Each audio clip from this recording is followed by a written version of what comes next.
দেশের জন্য যাদের কন্ট্রিবিউশন সবচেয়ে বেশি, যেটা হলো আমাদের কৃষক এবং কৃষকের সাথে যারা সংশ্লিষ্ট, যেই সব বৈজ্ঞানিকরা এবং অন্যান্য কর্মচারীরা। আপনারা জানেন যে এবার প্রায় এই বোরো ধান কিন্তু 15 লক্ষ টন বেশি হয়েছে। এবার হয়তো আমাদের আগামীতে হয়তো আমাদের মানে চাউল ইম্পোর্ট করতে নাও দরকার হতে পারে। এবার কিন্তু আলুর প্রোডাকশন অনেক বেশি হয়েছে। কৃষক কিন্তু আলুর দাম পাচ্ছে না, কিন্তু আপনারা কিন্তু খুব একটা বলেন না। কিন্তু যে সময় গত বছর আলুর দাম অনেক বেশি ছিল, সেই সময় আপনারা সমানে লেখছেন যে এই আলুর দাম এত বেশি, আলুর বেশি।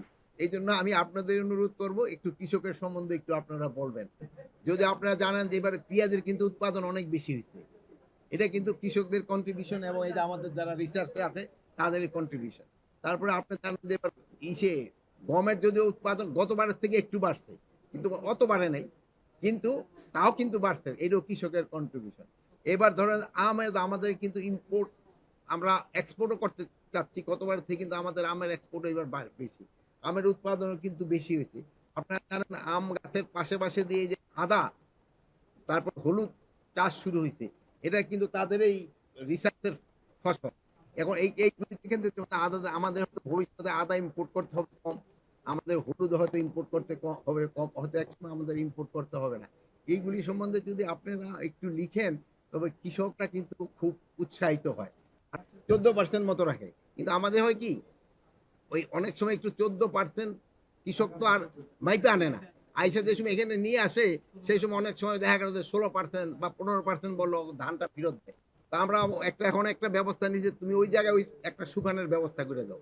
আর একটা জানেন তো, আমরা তো সবাই খুব সৎ, কৃষকের কাছে কিনতে গেলে তো ই যদি ওখানে একটুখানি আমাদের ঝামেলা হয়। তা আমি বলি যে আমাদের দেশের হলো সবচেয়ে বড় সমস্যা হলো দুর্নীতি।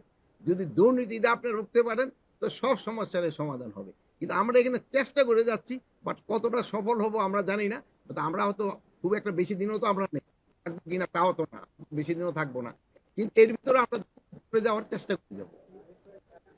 যাওয়ার আগে আমরা একটা কৃষি জমি সুরক্ষা আইন করে দিয়ে দিতে চাচ্ছি, যে এই কৃষি জমিগুলি যেন ঘাত না হয়ে যায়। আমি দেখছেন এই যে ইয়ের সময় এই ডিসি সাহেবরা বলতেছিলাম যে রোডস এন্ড হাইওয়ে যে সময় কোন রাস্তার জন্য জায়গা অ্যাকোয়ার করে, ওরা কিন্তু 3 গুণ দাম দেয়। কিন্তু আপনার এলজিডি যে সময় কোন রাস্তার জন্য ই করে, এরা কিন্তু কৃষকরা 1 পয়সাও দেয় না। আমার এই ভাই হলো খুব ইনফ্লুয়েন্সিয়াল মানুষ, ওনার বাড়িতে একটা রাস্তা নিব, আমার এই 2 ভাইয়ের অত ছোট ছোট একটু জমি আছে, ওটার উপর দেখে রাস্তাটা নিয়ে গেল, ওই আমার কৃষক ভাই কিন্তু কিছুই পাইল না। এই জন্য তারও যেন কিছু পায়, এই জন্য কিন্তু আমরা ব্যবস্থা করে দিতে চাচ্ছি।